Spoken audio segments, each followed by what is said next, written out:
Jadi Bandara Soekarno-Hatta ini memang bandara terbesar. Trafficnya 2018 pernah menembus angka 66 juta per tahun.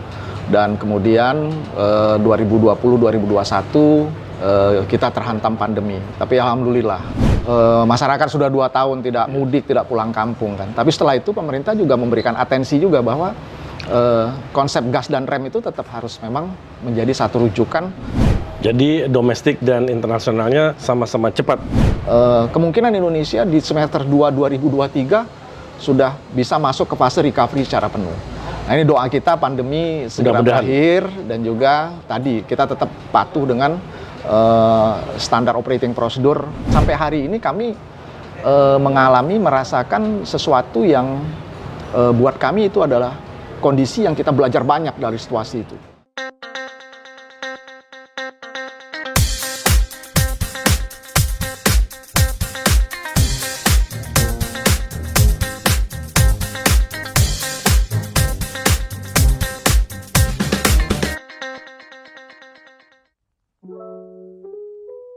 Sobat RM, sekarang ini saya bersama Dirut Angkasa Pura II, Bapak Muhammad Awaludin.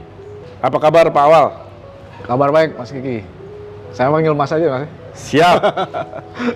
Jadi perkembangan airport yang sekarang ini dikelola AP2, terutama Soekarno-Hatta kan sudah mulai pulih dan bangkit. Tentu secara bertahap, tentu kita tetap memakai ajas gas dan rem. Betul. Tapi Mas, sekarang alhamdulillah sudah mulai recovery sejak setahun terakhir. Kira-kira perkembangan terakhir bagaimana nih Pak? siap Mas Kiki. Terima kasih kepada rakyat Merdeka untuk di podcast ini. Jadi seperti yang tadi disampaikan Mas Kiki, kami selaku pengelola operator bandara, khususnya 20 bandara yang di wilayah kelolaan PT Angkasa Pura II, bisa kita ambil benchmark dan kita lihat sebagai rujukan itu Bandara Soekarno-Hatta. Jadi Bandara Soekarno-Hatta ini memang bandara terbesar. Trafficnya 2018 pernah menembus angka 66 juta per tahun.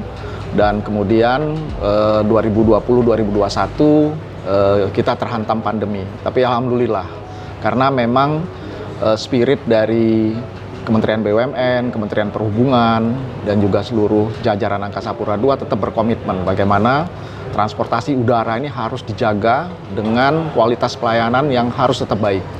Khususnya Bapak Menteri BUMN, Pak Erick Thohir selalu memberikan arahan seperti itu.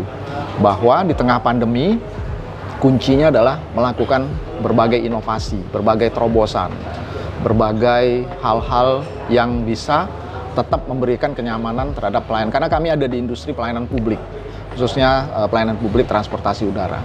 2 tahun lebih pandemi, menurut saya dan kami di Angkasa Pura II menjadi pembelajaran yang sangat berharga. Bagaimana kemudian sebagai operator bandara harus tangguh menghadapi situasi itu.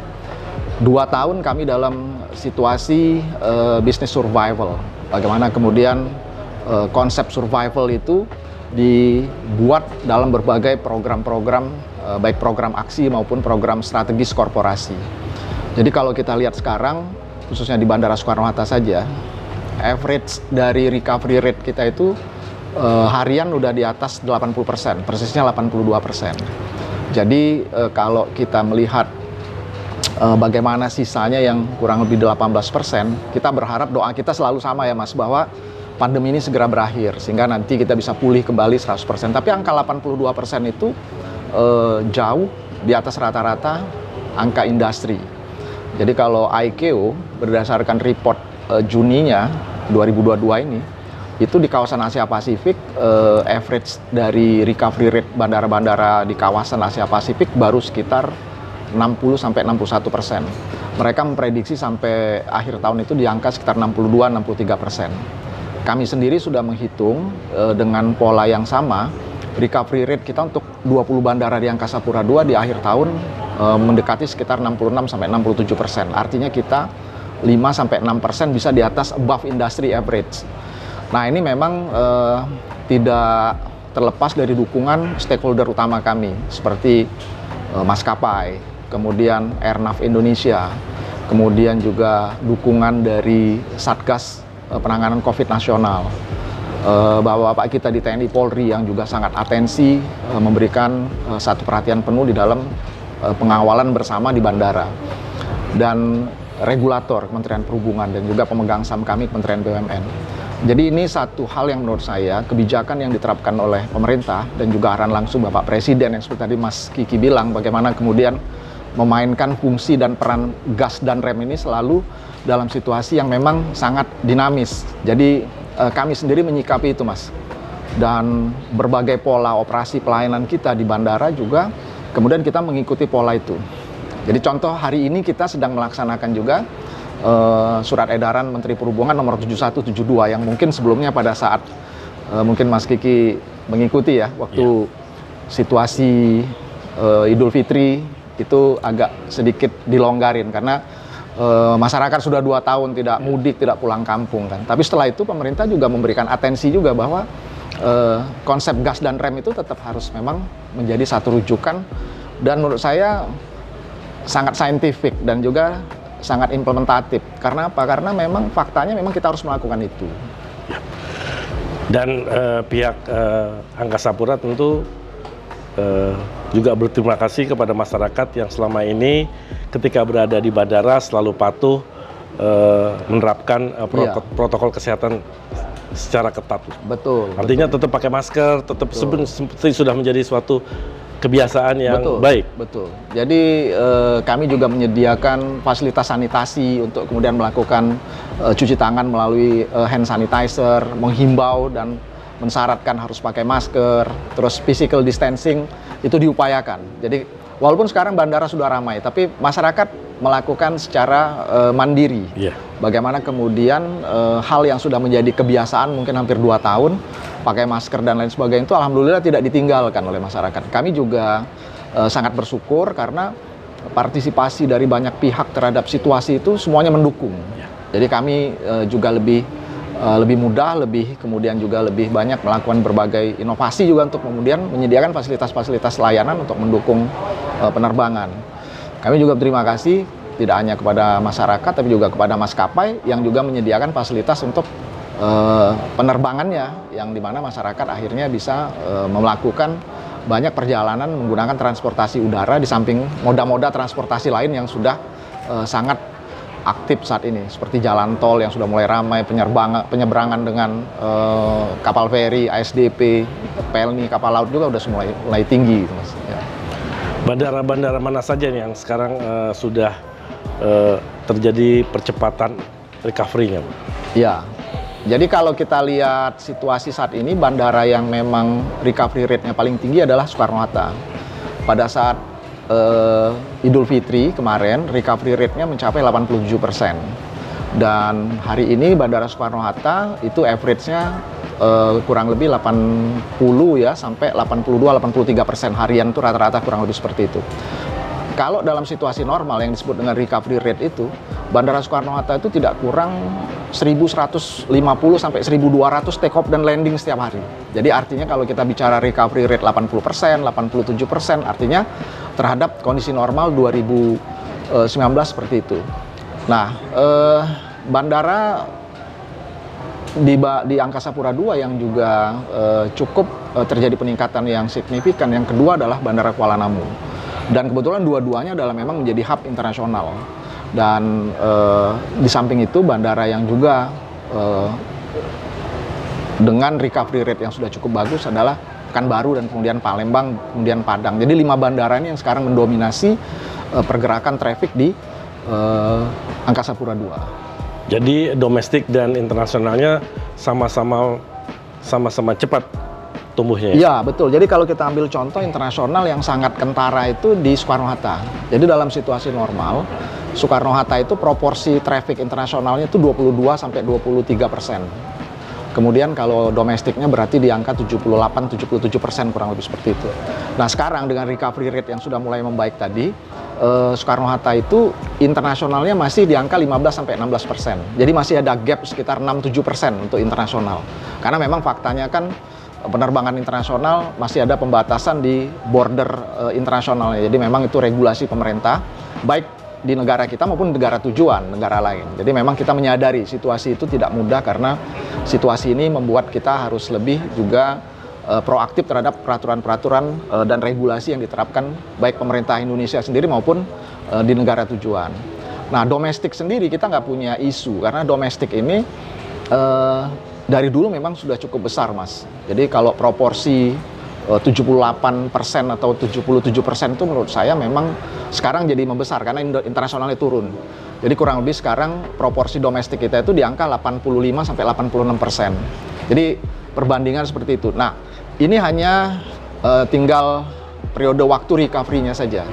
Jadi kalau kami melihat peluang ini seperti prediksi IKEO, pemulihan atau recovery secara penuh itu di kawasan Asia Pasifik mungkin di semester 2 2024. Tapi kami sendiri dan juga di internal Kementerian Perhubungan dan Kementerian BUMN dari analisa yang kita lakukan bersama, termasuk juga dengan INAKA dan sebagainya, kami melihat kemungkinan Indonesia di semester 2 2023 sudah bisa masuk ke fase recovery secara penuh. Nah, ini doa kita pandemi segera berakhir dan juga tadi kita tetap patuh dengan standar operating procedure dalam kondisi pandemi dan juga bagaimana tadi kembali lagi memainkan gas dan rem ini supaya tetap balance dan seimbang juga kemudian memberikan dampak positif. Ke belakang sedikit Pak, menyemangati karyawan selama masa pandemi 2020-2021, ceritanya sedikit bagaimana nih Pak? Wah, itu ceritanya menarik, Mas. Jadi cukup banyak ya. Bagaimana kemudian kita memang punya daya resilience dan survival yang sangat tinggi.